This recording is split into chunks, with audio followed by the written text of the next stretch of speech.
Chapter 34. The Colosseum. Franz had so managed his route that during the ride to the Colosseum they passed not a single ancient ruin, so that no preliminary impression interfered to mitigate the colossal proportions of the gigantic building they came to admire. The road selected was a continuation of the Via Sistina. Then, by cutting off the right angle of the street in which stands Santa Maria Maggiore, and proceeding by the Via Urbana and San Pietro in Vincoli, the travellers would find themselves directly opposite the Colosseum. This itinerary possessed another great advantage, that of leaving Franz at full liberty to indulge his deep reverie upon the subject of Signor Pastrini's story, in which his mysterious host of Monte Cristo was so strangely mixed up. Seated with folded arms in a corner of the carriage, he continued to ponder over the singular history he had so lately listened to, and to ask himself an interminable number of questions touching its various circumstances, without, however, arriving at a satisfactory reply to any of them. One fact more than the rest brought his friend Sinbad the sailor back to his recollection, and that was the mysterious sort of intimacy that seemed to exist between the brigands and the sailors, and Pastrini's account of Vampa's having found refuge on board the vessels of smugglers and fishermen reminded Franz of the two Corsican bandits he had found supping so amicably with the crew of the little yacht, which had even deviated from its course and touched at Porto Vecchio for the sole purpose of landing them. The very name assumed by his host of Monte Cristo, and again repeated by the landlord of the Hôtel de Londres, abundantly proved to him that his island friend was playing his philanthropic part on the shores of Piombino, Civitavecchio, Ostia, and Gaeta, as on those of Corsica, Tuscany, and Spain. And further, Franz bethought him of having heard his singular entertainer speak both of Tunis and Palermo, proving thereby how largely his circle of acquaintances extended. But however the mind of the young man might be absorbed in these reflections, they were at once dispersed at the sight of the dark frowning ruins of the stupendous Colosseum, through the various openings of which the pale moonlight played and flickered like the unearthly gleam from the eyes of the wondering dead. The carriage stopped near the Meta Sudans. The door was opened, and the young men, eagerly alighting, found themselves opposite a cicerone, who appeared to have sprung up from the ground, so unexpected was his appearance. The usual guide from the hotel having followed them, they had paid two conductors. Nor is it possible at Rome to avoid this abundant supply of guides. Besides the ordinary cicerone who seizes upon you directly you set foot in your hotel, and never quits you while you remain in the city, there's also a special cicerone belonging to each monument, nay, almost to each part of a monument. It may therefore be easily imagined there is no scarcity of guides at the Colosseum, that wonder of all ages, which Martial thus eulogizes: "Let Memphis cease to boast the barbarous miracles of her pyramids, and the wonders of Babylon be talked of no more among us. All must bow to the superiority of the gigantic labour of the Caesars, and the many voices of fame spread far and wide the surpassing merits of this incomparable monument." As for Albert and Franz, they essayed not to escape from their Ciceronian tyrants, and indeed it would have been so much the more difficult to break their bondage, as the guides alone are permitted to visit these monuments with torches in their hands. Thus, then, the young men made no attempt at resistance, but blindly and confidently surrendered themselves into the care and custody of their conductors. Albert had already made 7 or 8 similar excursions to the Colosseum, while his less favoured companion trod for the first time in his life the classic ground forming the monument of Flavius Vespasian, and to his credit, be it spoken, his mind, even amid the glib loquacity of the guides, was duly and deeply touched with awe and enthusiastic admiration of all he saw, and certainly no adequate notion of these stupendous ruins can be formed save by such as have visited them, and more especially by moonlight, at which time the vast proportions of the building appear twice as large when viewed by the mysterious beams of a southern moonlit sky, whose rays are sufficiently clear and vivid to light the horizon with a glow equal to the soft twilight of an eastern clime. Scarcely, therefore, had the reflective Franz walked 100 steps beneath the interior porticos of the ruin, than, abandoning Albert to the guides, who would by no means yield their prescriptive right of carrying their victims through the routine regularly laid down, and as regularly followed by them, but dragged the unconscious visitor to the various objects with a pertinacity that admitted of no appeal, beginning, as a matter of course, with the lion's den, and finishing with Caesar's podium, to escape a jargon and mechanical survey of the wonders by which he was surrounded. Franz ascended a half-dilapidated staircase, and leaving them to follow their monotonous round, seated himself at the foot of a column, and immediately opposite a large aperture which permitted him to enjoy a full and undisturbed view of the gigantic dimensions of the majestic ruin. Franz had remained for nearly a quarter of an hour perfectly hidden by the shadow of the vast column, at whose base he had found a resting-place, and from whence his eyes followed the motions of Albert and his guides, who, holding torches in their hands, had emerged from a vomitarium at the opposite extremity of the Colosseum, and then again disappeared down the steps, conducting to the seats reserved for the Vestal Virgins, resembling as they glided along some restless shades following the flickering glare of so many ignes fatui. All at once his ear caught a sound resembling that of a stone rolling down the staircase opposite the one by which he had himself ascended.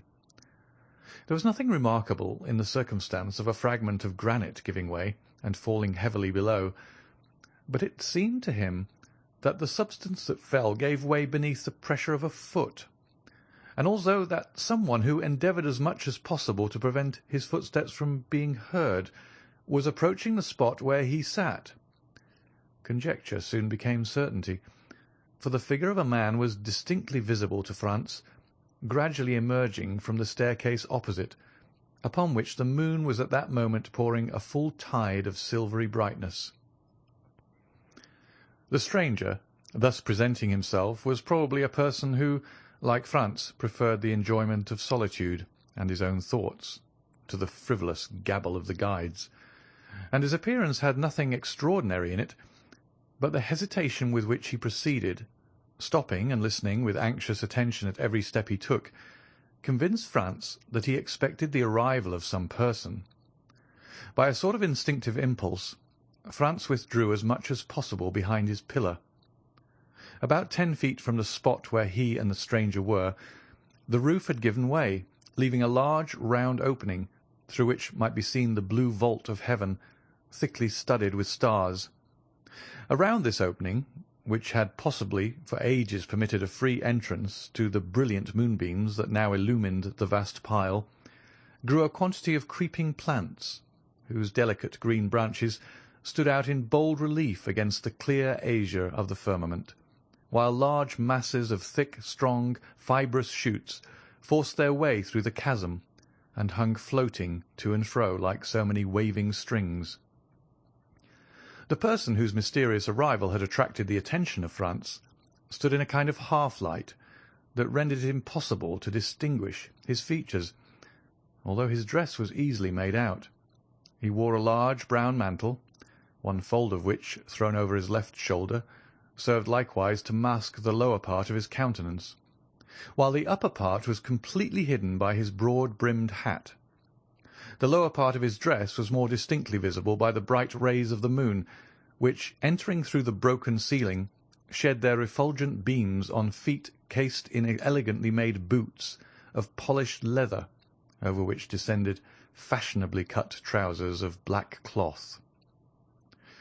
From the imperfect means Franz had of judging, he could only come to one conclusion, that the person whom he was thus watching certainly belonged to no inferior station of life.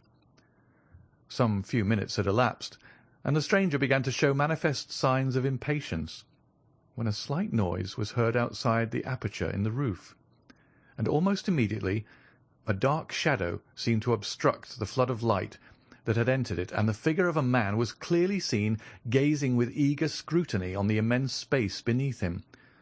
Then, as his eye caught sight of him in the mantle, he grasped a floating mass of thickly matted boughs and glided down by their help to within 3 or 4 feet of the ground, and then leapt lightly on his feet. The man who had performed this daring act with so much indifference wore the Trastevere costume. "I beg your Excellency's pardon for keeping you waiting," said the man in the Roman dialect, "but I don't think I'm many minutes after my time. 10 o'clock has just struck on the Lateran." "Say not a word about being late," replied the stranger in purest Tuscan. "'Tis I who am too soon. But even if you had caused me to wait a little while, I should have felt quite sure that the delay was not occasioned by any fault of yours." "Your Excellency is perfectly right in so thinking," said the man.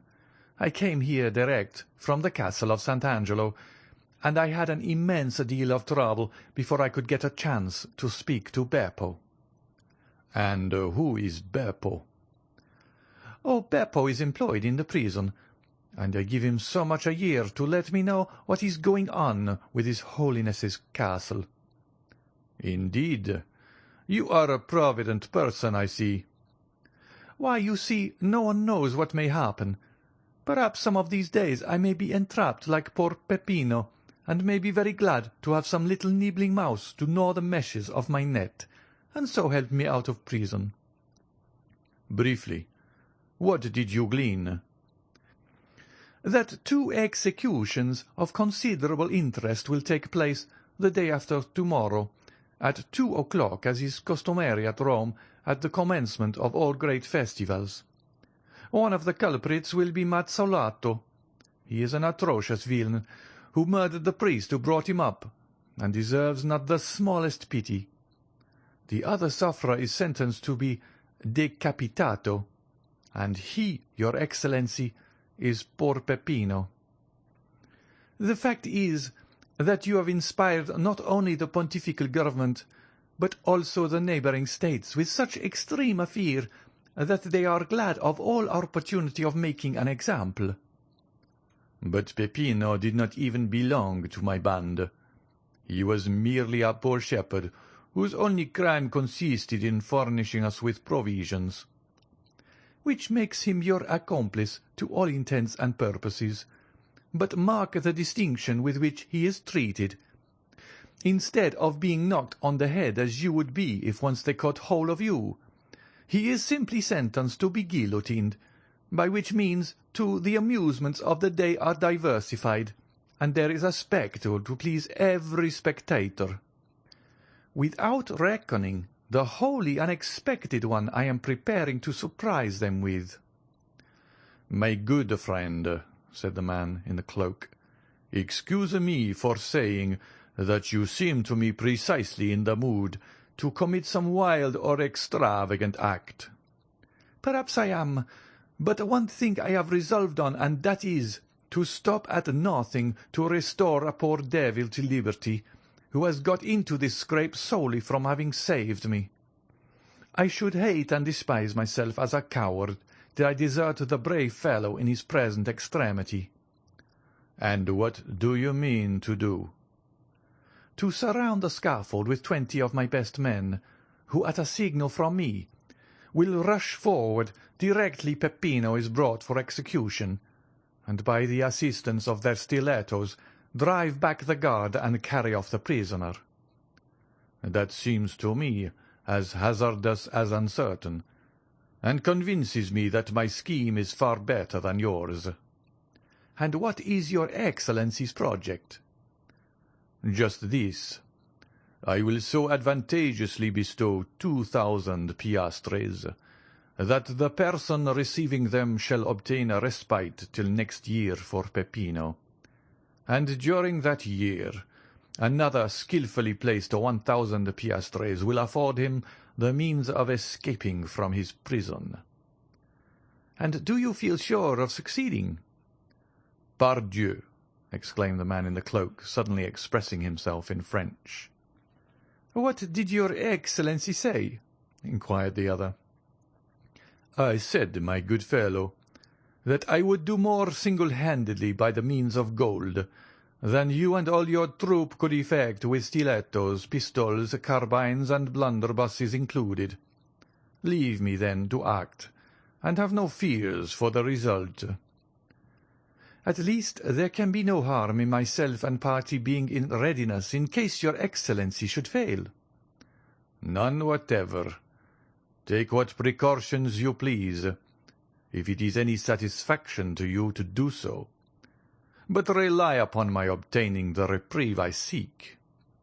"Remember, the execution is fixed for the day after tomorrow, and that you have but 1 day to work in." "And what of that? Is not a day divided into 24 hours, each hour into 60 minutes, and every minute subdivided into 60 seconds? Now in 86,400 seconds very many things can be done." "And how shall I know whether your Excellency has succeeded or not?"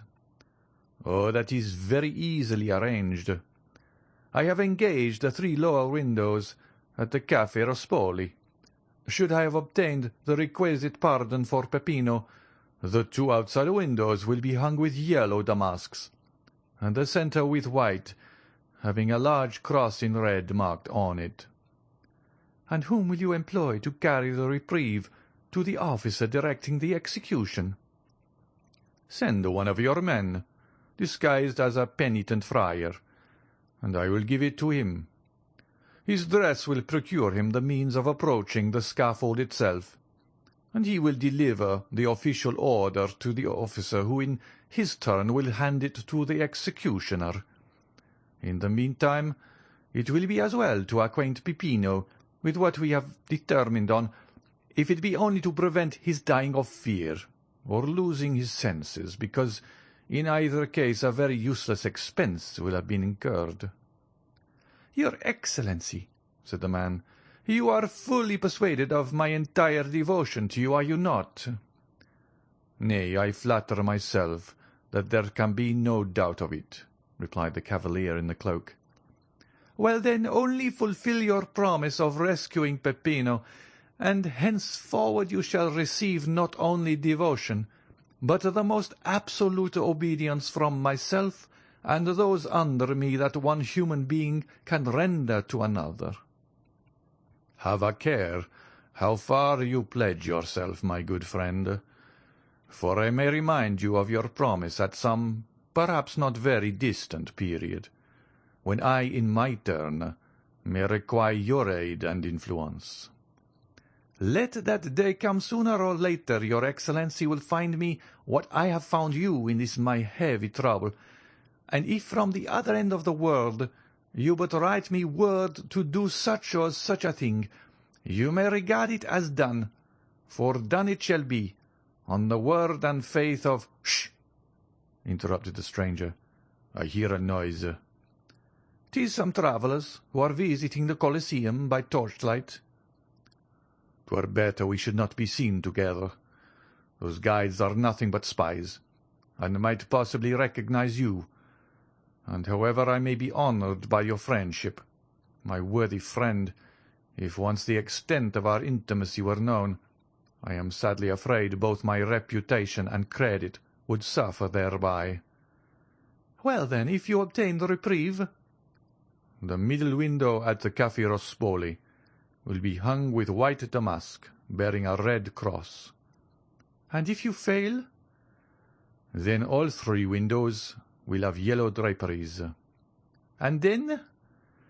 "And then, my good fellow, use your daggers in any way you please, and I further promise you to be there as a spectator of your prowess." "We understand each other perfectly, then. Adieu, your Excellency.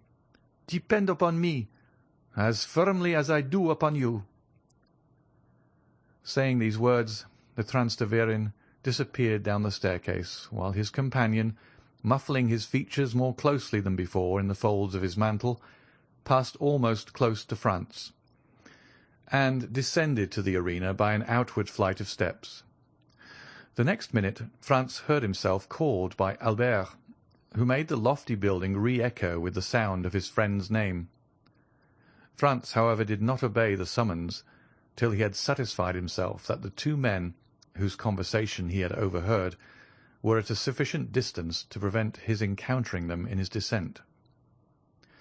In 10 minutes after the strangers had departed, Franz was on the road to the Piazza di Spagna, listening with studied indifference to the learned dissertation delivered by Albert after the manner of Pliny and Calpurnius, touching the iron-pointed nets used to prevent the ferocious beasts from springing on the spectators.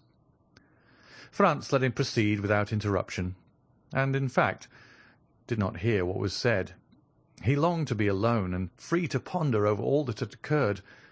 One of the two men whose mysterious meeting in the Colosseum he had so unintentionally witnessed was an entire stranger to him. But not so the other, and though Franz had been unable to distinguish his features from his being either wrapped in his mantle or obscured by the shadow, the tones of his voice had made too powerful an impression on him the first time he had heard them, for him ever again to forget them, hear them when or where he might. It was more especially when this man was speaking in a manner half jesting, half bitter, that Franz's ear recalled most vividly the deep, sonorous yet well-pitched voice that had addressed him in the grotto of Monte Cristo, and which he heard for the second time amid the darkness and ruined grandeur of the Colosseum. And the more he thought, the more entire was his conviction that the person who wore the mantle was no other than his former host and entertainer, Sinbad the sailor.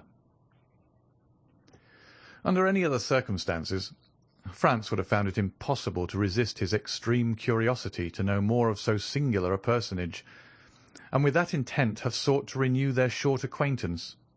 But in the present instance, the confidential nature of the conversation he had overheard made him with propriety judge that his appearance at such time would be anything but agreeable.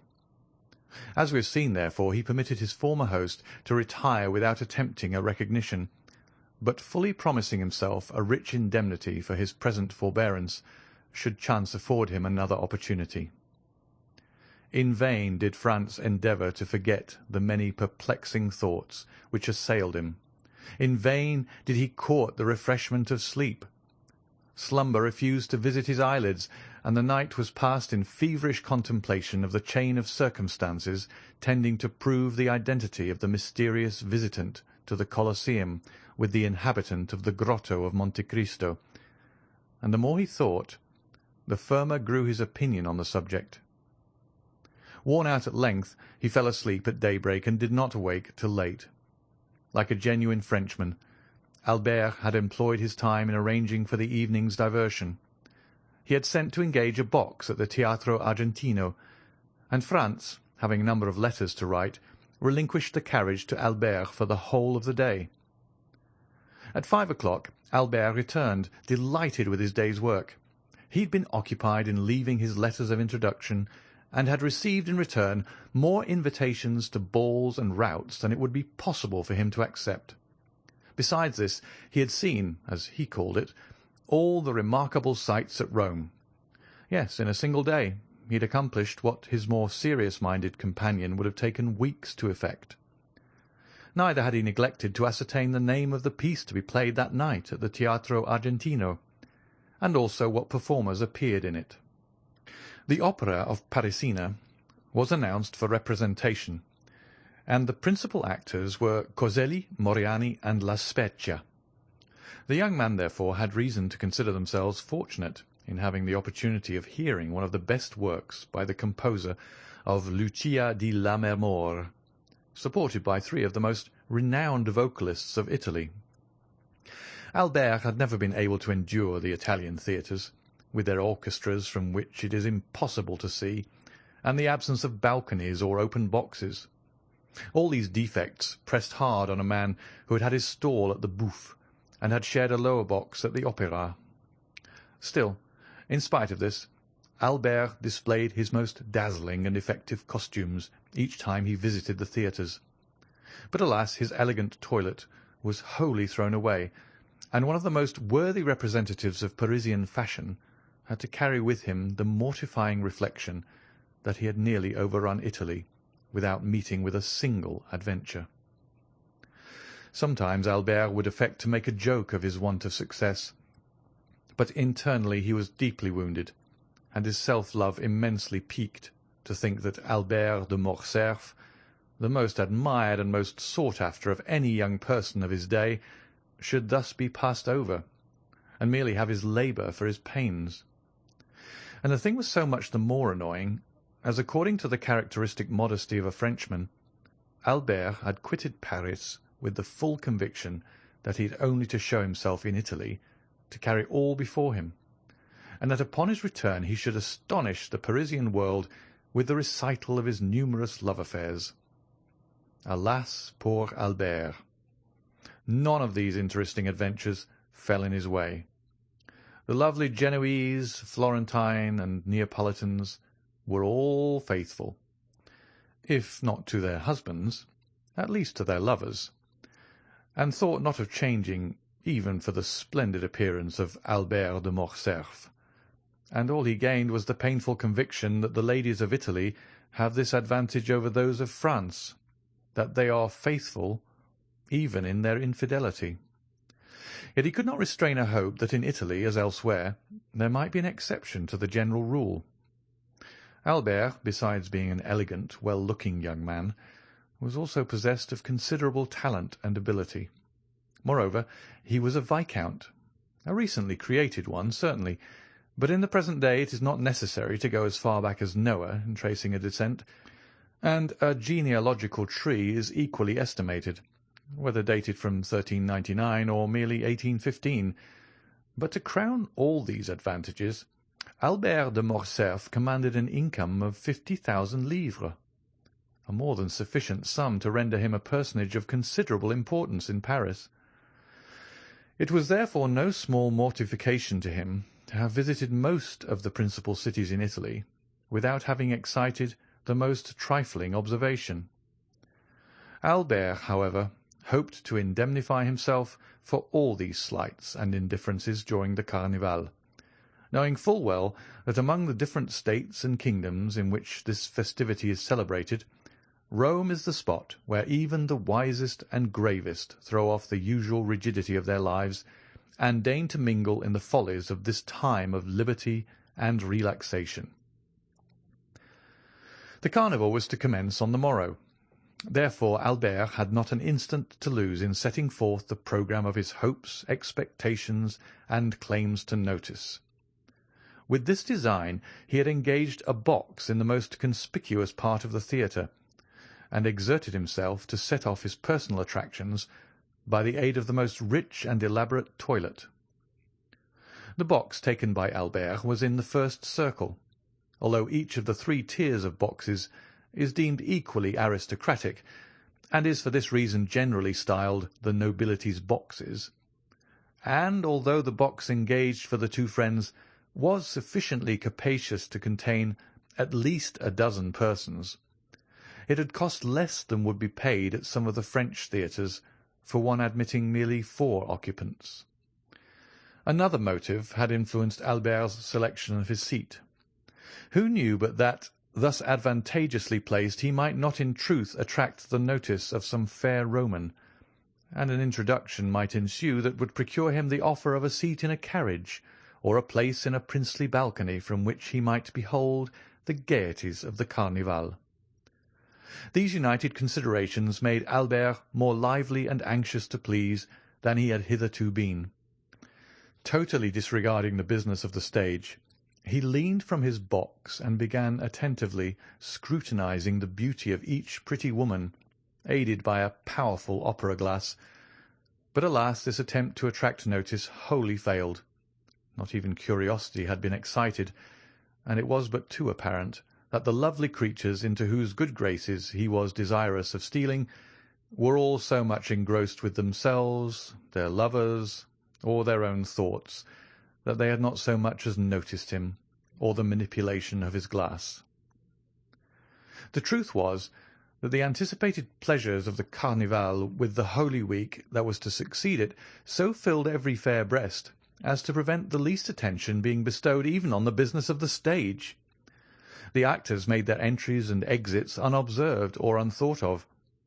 At certain conventional moments the spectators would suddenly cease their conversation or rouse themselves from their musings to listen to some brilliant effort of Moriani's, a well-executed recitative by Coselli, or to join in loud applause at the wonderful powers of La Spezia.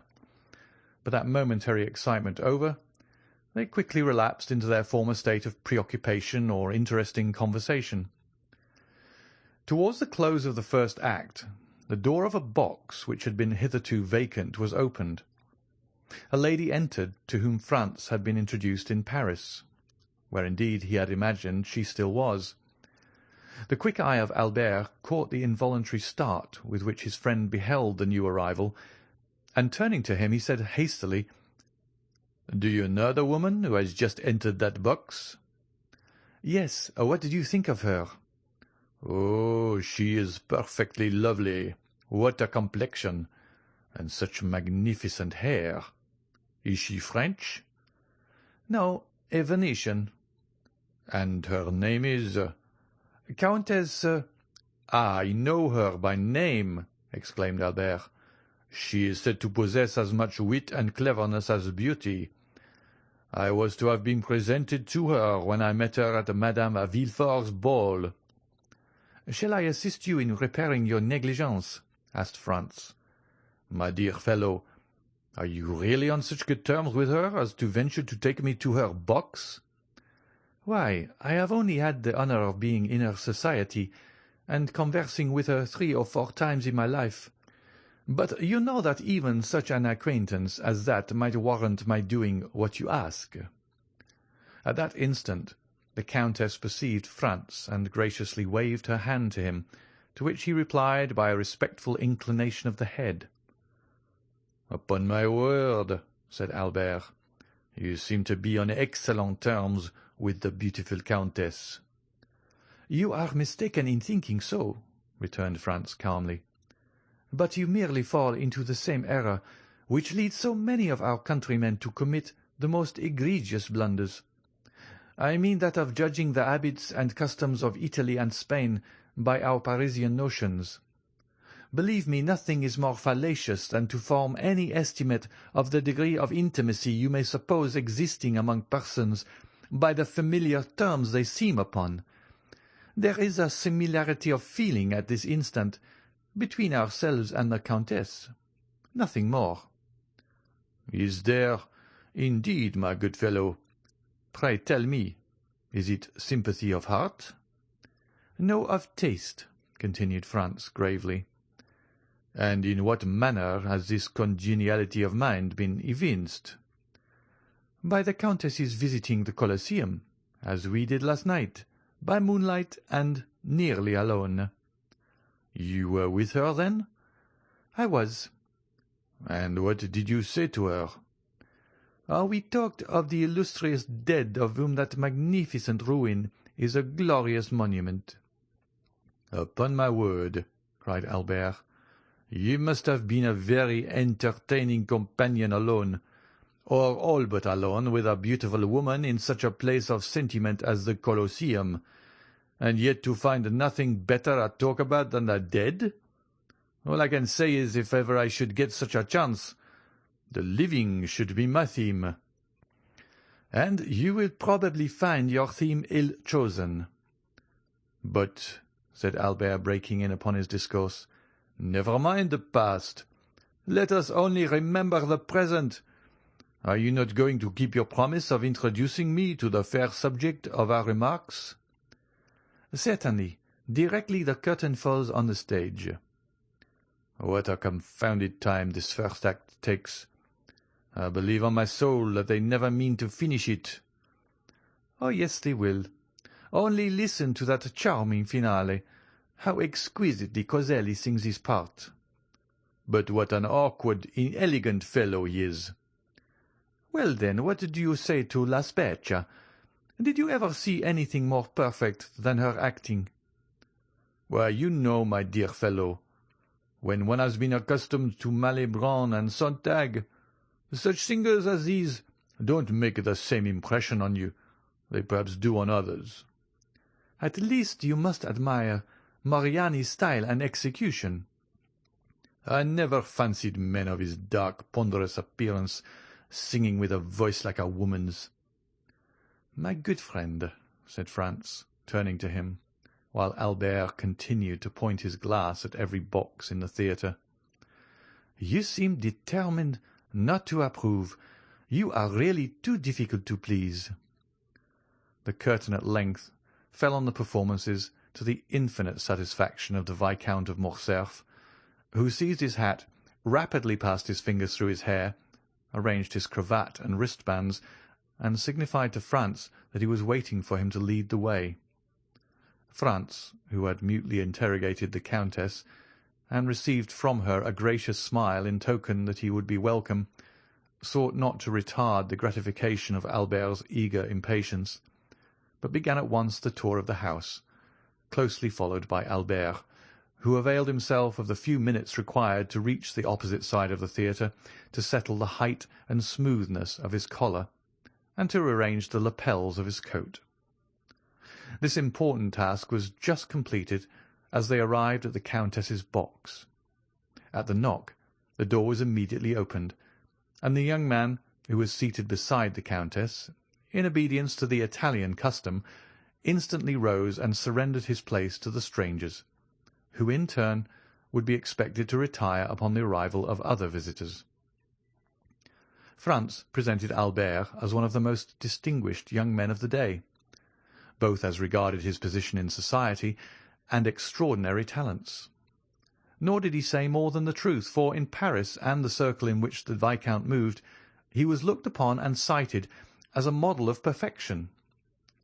Franz added that his companion, deeply grieved at having been prevented the honour of being presented to the Countess during her sojourn in Paris, was most anxious to make up for it, and had requested him, Franz, to remedy the past misfortune by conducting him to her box, and concluded by asking pardon for his presumption in having taken it upon himself to do so. The Countess in reply bowed gracefully to Albert, and extended her hand with cordial kindness to Franz. Then, inviting Albert to take the vacant seat beside her, she recommended Franz take the next best, if he wished to view the ballet, and pointed to the one behind her own chair. Albert was soon deeply engrossed in discoursing upon Paris and Parisian matters, speaking to the Countess of the various persons they both knew there. Franz perceived how completely he was in his element, and, unwilling to interfere with the pleasure he so evidently felt, took up Albert's glasses, and began in his turn to survey the audience. Sitting alone, in the front of a box immediately opposite, but situated on the third row, was a woman of exquisite beauty, dressed in a Greek costume, which evidently, from the ease and grace with which she wore it, was her national attire. Behind her, but in deep shadow, was the outline of a masculine figure, but the features of this latter personage it was not possible to distinguish. Franz could not forbear breaking in upon the apparently interesting conversation passing between the Countess and Albert, to inquire of the former if she knew who was the fair Albanian opposite, since beauty such as hers was well worthy of being observed by either sex. "All I can tell you about her," replied the Countess, "is that she has been at Rome since the beginning of the season. For I saw her where she now sits, the very first night of the season, and since then she has never missed a performance.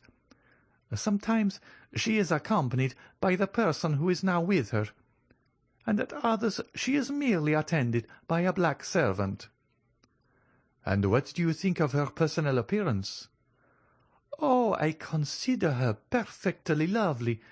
She is just my idea of what Medora must have been." Franz and the Countess exchanged a smile, and then the latter resumed her conversation with Albert, while Franz returned to his previous survey of the house and company.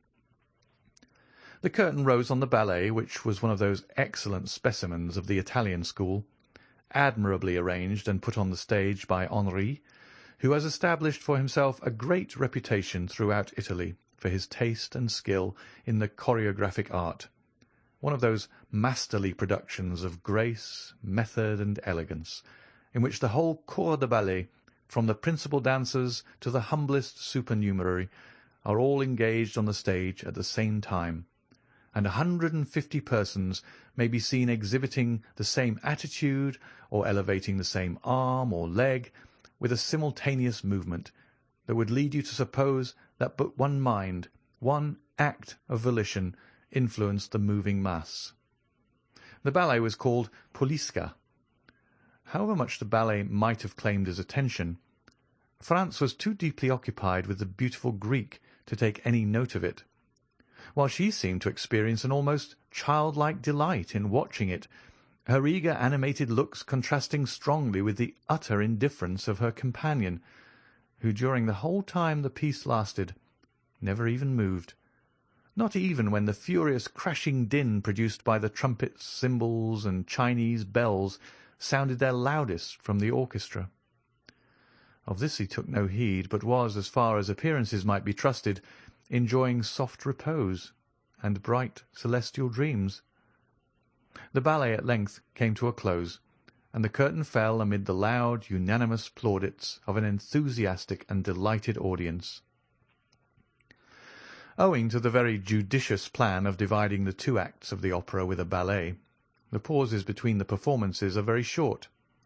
The singers in the opera having time to repose themselves and change their costume when necessary, while the dancers are executing their pirouettes and exhibiting their graceful steps. The overture to the second act began, and at the first sound of the leader's bow across his violin, Franz observed the sleeper slowly arise and approach the Greek girl, who turned around to say a few words to him, and then, leaning forward again on the railing of her box, she became as absorbed as before in what was going on. The countenance of the person who had addressed her remained so completely in the shade that though Franz tried his utmost, he could not distinguish a single feature. The curtain rose, and the attention of Franz was attracted by the actors, and his eyes turned from the box containing the Greek girl and her strange companion to watch the business of the stage. Most of my readers are aware that the second act of Parisina opens with the celebrated and effective duet in which Parisina, while sleeping, betrays to Azzo the secret of her love for Ugo. The injured husband goes through all the emotions of jealousy until conviction seizes on his mind, and then in a frenzy of rage and indignation he awakens his guilty wife to tell her that he knows her guilt and to threaten her with his vengeance. This duet is one of the most beautiful, expressive, and terrible conceptions that has ever emanated from the fruitful pen of Donizetti. Franz now listened to it for the third time, yet its notes, so tenderly expressive and fearfully grand as the wretched husband and wife give vent to their different griefs and passions, thrilled through the soul of Franz with an effect equal to his first emotions upon hearing it. Excited beyond his usual calm demeanour, Franz rose with the audience and was about to join the loud, enthusiastic applause that followed, but suddenly his purpose was arrested. His hands fell by his sides, and the half-uttered bravos expired on his lips. The occupant of the box in which the Greek girl sat appeared to share the universal admiration that prevailed, for he left his seat to stand up in front, so that his countenance, being fully revealed, Franz had no difficulty in recognizing him as the mysterious inhabitant of Monte Cristo, and the very same person he had encountered the preceding evening in the ruins of the Colosseum, and whose voice and figure had seemed so familiar to him. All doubt of his identity was now at an end. His singular host evidently resided at Rome. The surprise and agitation occasioned by this full confirmation of Franz's former suspicion had no doubt imparted a corresponding expression to his features. For the Countess, after gazing with a puzzled look at his face, burst into a fit of laughter, and begged to know what had happened. "Countess," returned Franz, totally unheeding her raillery, "I asked you a short time since if you knew any particulars respecting the Albanian lady. I must now beseech you to inform me who and what is her husband." "Nay," answered the Countess, "I know no more of him than yourself." "Perhaps you never before noticed him." "What a question! So truly French! Do you not know that we Italians have eyes only for the man we love?" "True," replied Franz. "All I can say is," continued the Countess, taking up the lorgnette and directing it toward the box in question, "that the gentleman whose history I am unable to furnish seems to me as though he had just been dug up. He looks more like a corpse permitted by some friendly grave-digger to quit his tomb for a while and revisit this earth of ours than anything human. How ghastly pale he is!" "Oh, he is always as colourless as you now see him," said Franz. "Then you know him?" almost screamed the Countess. "Oh, pray do, for heaven's sake, tell us all about it. Is he a vampire, or a resuscitated corpse, or what?" "I fancy I have seen him before, and I even think he recognizes me." "And I can well understand," said the Countess, shrugging up her beautiful shoulders, as though an involuntary shudder passed through her veins, "that those who have seen once that man will never be likely to forget him." The sensation experienced by Franz was evidently not peculiar to himself. Another, and wholly uninterested person, felt the same unaccountable awe and misgiving. "Well," inquired Franz, after the Countess had a second time directed her lorgnette at the box, "what do you think of our opposite neighbour?" "Why, that he is no other than Lord Ruthven himself, in a living form." This fresh allusion to Byron drew a smile to Franz's countenance. Although he could but allow that if anything was likely to induce belief in the existence of vampires, it would be the presence of such a man as the mysterious personage before him. "I must positively find out who and what he is," said Franz, rising from his seat. "No, no," cried the Countess. "You must not leave me. I depend upon you to escort me home. Oh, indeed, I cannot permit you to go." "Is it possible," whispered Franz, "that you entertain any fear?" "I'll tell you," answered the Countess. "Byron had the most perfect belief in the existence of vampires, and even assured me that he had seen them. The description he gave me perfectly corresponds with the features and character of the man before us. Oh, he is the exact personification of what I have been led to expect. The coal-black hair, large, bright, glittering eyes in which a wild, unearthly fire seems burning, the same ghastly paleness. Then observe, too, that the woman with him is altogether unlike all others of her sex. She is a foreigner, a stranger. Nobody knows who she is or where she comes from. No doubt she belongs to the same horrible race he does, and is like himself a dealer in magical arts. I entreat of you not to go near him, at least to-night, and if tomorrow your curiosity still continues as great, pursue your researches if you will. But to-night you neither can nor shall. For that purpose I mean to keep you all to myself." Franz protested he could not defer his pursuit till the following day, for many reasons. "Listen to me," said the Countess, "and do not be so very headstrong. I am going home. I have a party at my house to-night, and therefore cannot possibly remain till the end of the opera. Now I cannot for one instant believe you so devoid of gallantry as to refuse a lady your escort when she even condescends to ask you for it." There was nothing else left for Franz to do but to take up his hat, open the door of the box, and offer the Countess his arm. It was quite evident by her manner that her uneasiness was not feigned, and Franz himself could not resist a feeling of superstitious dread.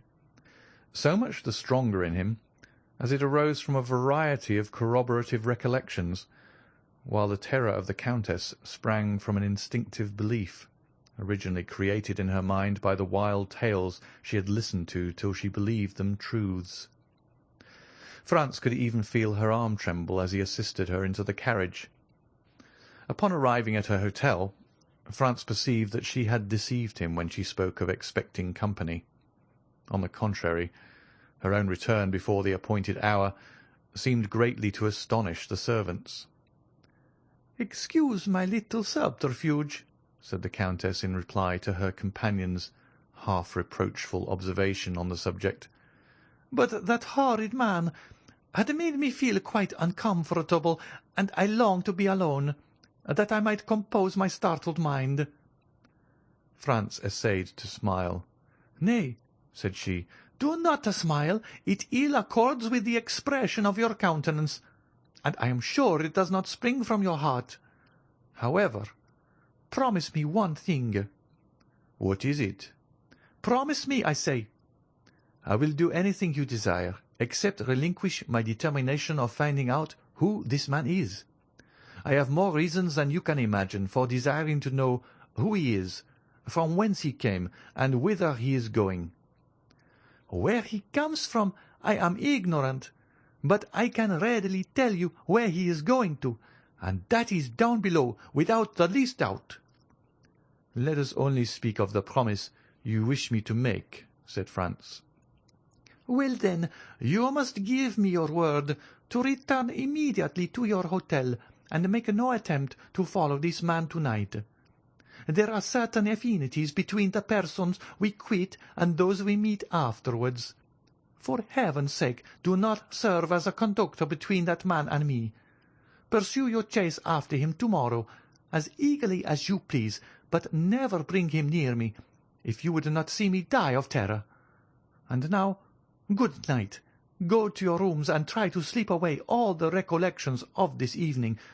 For my own part, I am quite sure I shall not be able to close my eyes."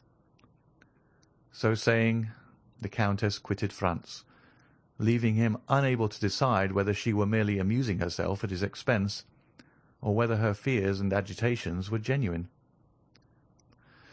Upon his return to the hotel, Franz found Albert in his dressing-gown and slippers, listlessly extended on a sofa, smoking a cigar.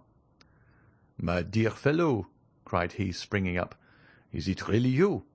Why, I did not expect to see you before tomorrow."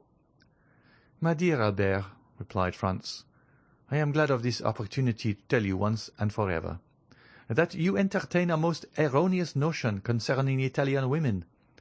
I should have thought the continual failures you have met with in all your own love affairs might have taught you better by this time." "Upon my soul, these women would puzzle the very devil to read them aright. Why, here they give you their hand, they press yours in return, they keep up a whispering conversation, permit you to accompany them home. Why, if a Parisian were to indulge in a quarter of these marks of flattering attention, her reputation would be gone forever." "And the very reason why the women of this fine country put so little restraint on their words and actions is because they live so much in public and have really nothing to conceal. Besides, you must have perceived that the Countess was really alarmed." "At what? At the sight of that respectable gentleman sitting opposite to us in the same box, with the lovely Greek girl? Now, for my part, I met them in the lobby after the conclusion of the piece, and hang me if I can guess where you took your notions of the other world from.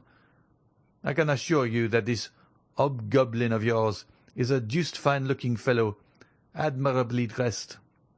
Indeed, I feel quite sure, from the cut of his clothes, they are made by a first-rate Paris tailor, probably Blin or Humann. He was rather too pale, certainly, but then, you know, paleness is always looked upon as a strong proof of aristocratic descent and distinguished breeding." Franz smiled, for he well remembered that Albert particularly prided himself on the entire absence of colour in his own complexion. "Well, that tends to confirm my own ideas," said Franz, "that the Countess's suspicions were destitute alike of sense and reason. Did he speak in your hearing, and did you catch any of his words?" "I did, but they were uttered in the Romaic dialect. I knew that from the mixture of Greek words. I don't know whether I ever told you that when I was at college I was rather strong in Greek." "He spoke the Romaic language, did he?" "I think so." "That settles it," murmured Franz. "'Tis he, past all doubt." "What did you say?" "Nothing, nothing. But tell me, what were you thinking about when I came in?" "Oh, I was arranging a little surprise for you." "Indeed? Of what nature?" "Why, you know it is quite impossible to procure a carriage." "Certainly. And I also know that we have done all that human means afforded to endeavour to get one." "Now then, in this difficulty a bright idea has flashed across my brain." Franz looked at Albert as though he had not much confidence in the suggestions of his imagination. "I tell you what, Sir Franz," cried Albert, "you deserve to be called out for such a misgiving and incredulous glance as that you are pleased to bestow on me just now." "And I promise to give you the satisfaction of a gentleman, if your scheme turns out as ingenious as you assert." "Well, then, hearken to me." "I listen." "You agree, do you not, that obtaining a carriage is out of the question?" "I do."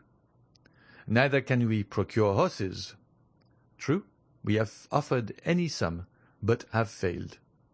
"Well, now, what do you say to a cart?" "I dare say such a thing might be had." "Very possibly." "And a pair of oxen?" "As easily found as the cart." "Then you see, my good fellow, with a cart and a couple of oxen, our business can be managed.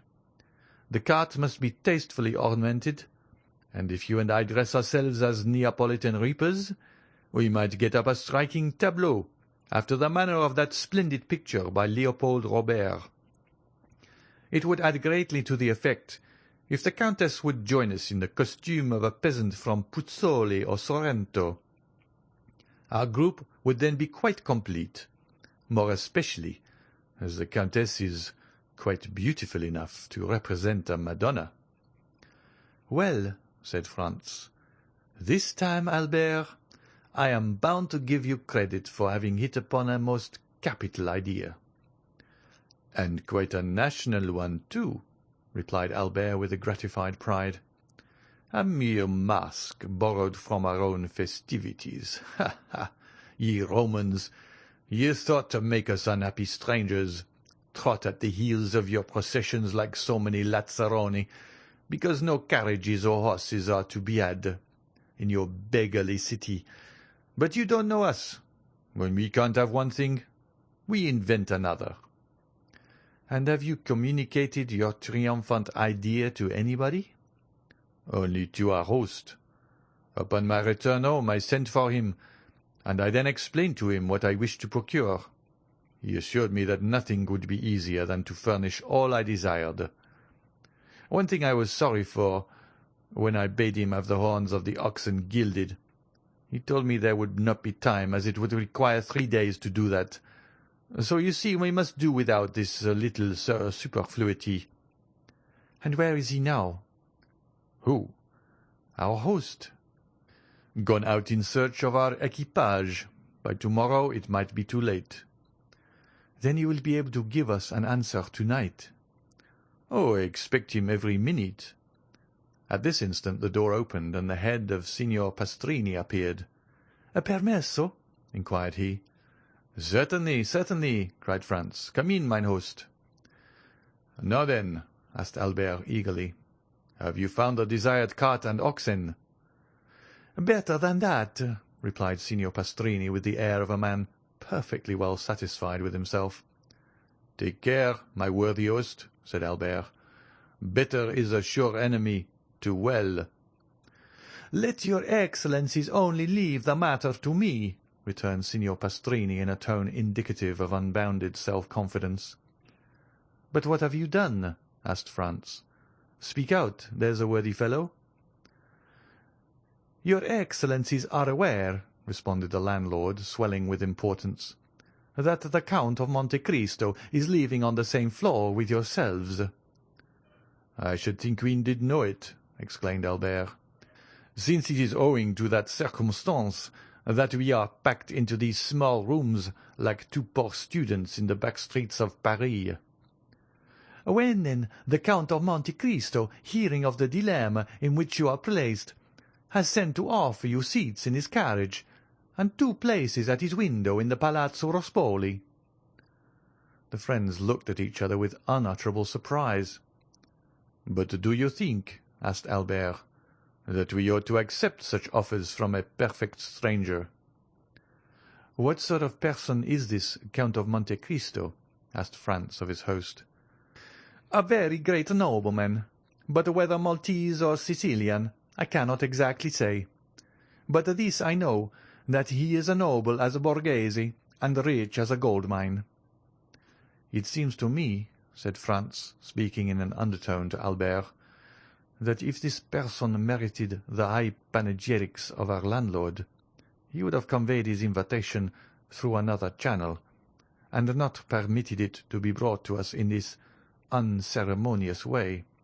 He would have written or—" At this instant some one knocked at the door. "Come in," said Franz.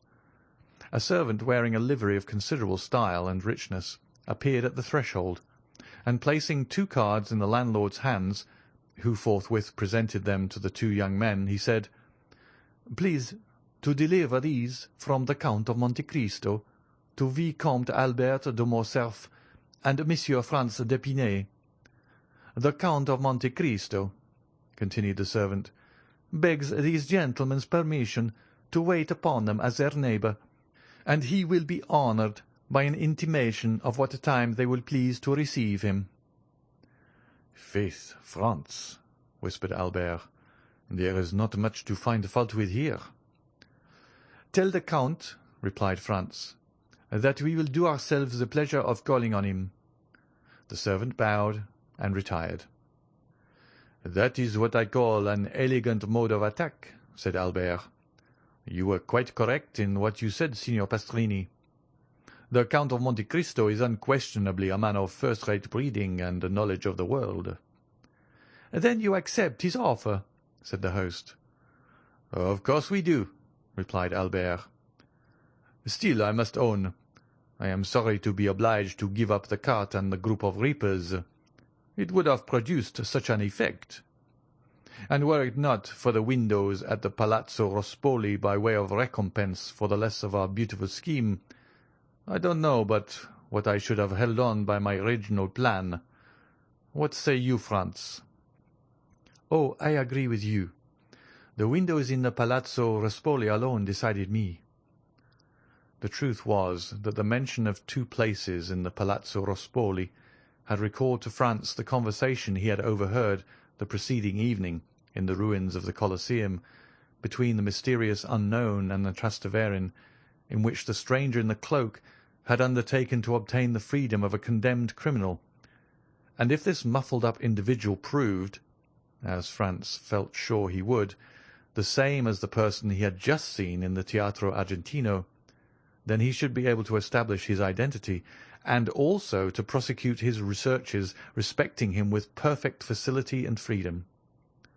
Franz passed the night in confused dreams respecting the 2 meetings he had already had with his mysterious tormentor, and in waking speculations as to what the morrow would produce. The next day must clear up every doubt, and unless his near neighbour and would-be friend, the Count of Monte Cristo, possessed the ring of Guige, and by its power was able to render himself invisible, it was very certain he could not escape this time. 8 o'clock found Franz up and dressed, while Albert, who had not the same motives for early rising, was still soundly asleep. The first act of Franz was to summon his landlord, who presented himself with his accustomed obsequiousness. "Pray, Signor Pastrini," asked Franz, Is not some execution appointed to take place today?" "Yes, your Excellency, but if your reason for inquiry is that you may procure a window to view it from, you are much too late." "Oh, no," answered Franz.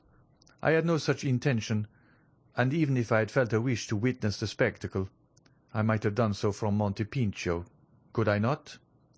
"Ah!" exclaimed mine host, "I did not think it likely your Excellency would have chosen to mingle with such a rabble as are always collected on that hill, which indeed they consider as exclusively belonging to themselves." "Very possibly I may not go," answered Franz. "But in case I feel disposed, give me some particulars of today's executions." "What particulars would your Excellency like to hear?" "Why, the number of persons condemned to suffer, their names and description of the death they are to die." "That happens just lucky, your Excellency. Only a few minutes ago they brought me the tavolettas." "What are they?" "Sort of wooden tablets hung up at the corners of the streets the evening before an execution, on which is pasted up a paper containing the names of the condemned persons, their crimes, and the mode of punishment. The reason for so publicly announcing all this is that all good and faithful Catholics may offer up their prayers for the unfortunate culprits, and above all beseech of heaven to grant them a sincere repentance." "And these tablets are brought to you that you may add your prayers to those of the faithful, are they?"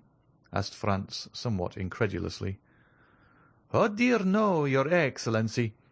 I have not time for anybody's affairs but my own and those of my honourable guests.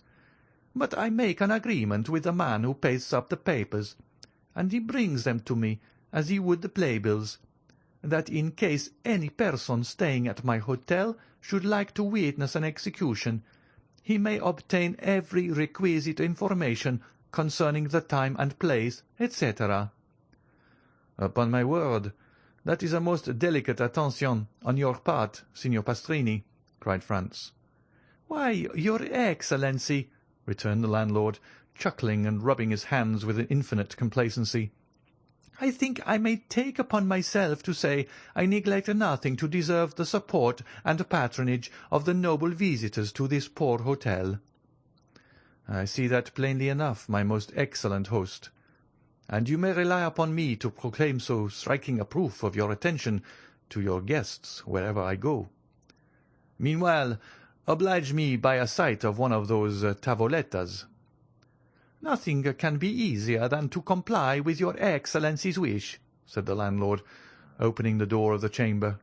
"I have caused one to be placed on the landing, close by your apartment." Then, taking the tablet from the wall, he handed it to Franz, who read as follows: "The public is informed that on Wednesday, February 23rd, being the first day of the Carnival, executions will take place in the Piazza del Popolo by order of the Tribunal of the Rota, of two persons named Andrea Rondola and Peppino, otherwise called Rocca Priori. The former found guilty of the murder of a venerable and exemplary priest named Don Cesare Torlini, canon of the church at St. John Lateran, and the latter convicted of being an accomplice of the atrocious and sanguinary bandit Luigi Vampa and his band. The first-named malefactor will be subjected to the mazzuola, the second culprit beheaded.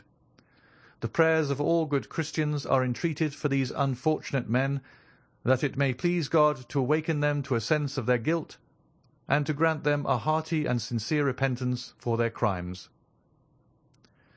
This was precisely what Franz had heard the evening before in the ruins of the Colosseum. No part of the programme differed. The names of the condemned persons, their crimes and mode of punishment, all agreed with his previous information.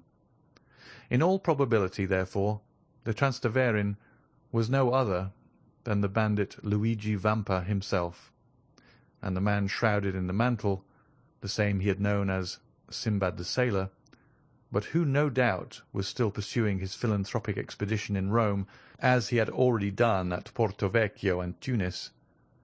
Time was getting on, however, and Franz deemed it advisable to awaken Albert, but at the moment he prepared to proceed to his chamber, his friend entered the room in perfect costume for the day.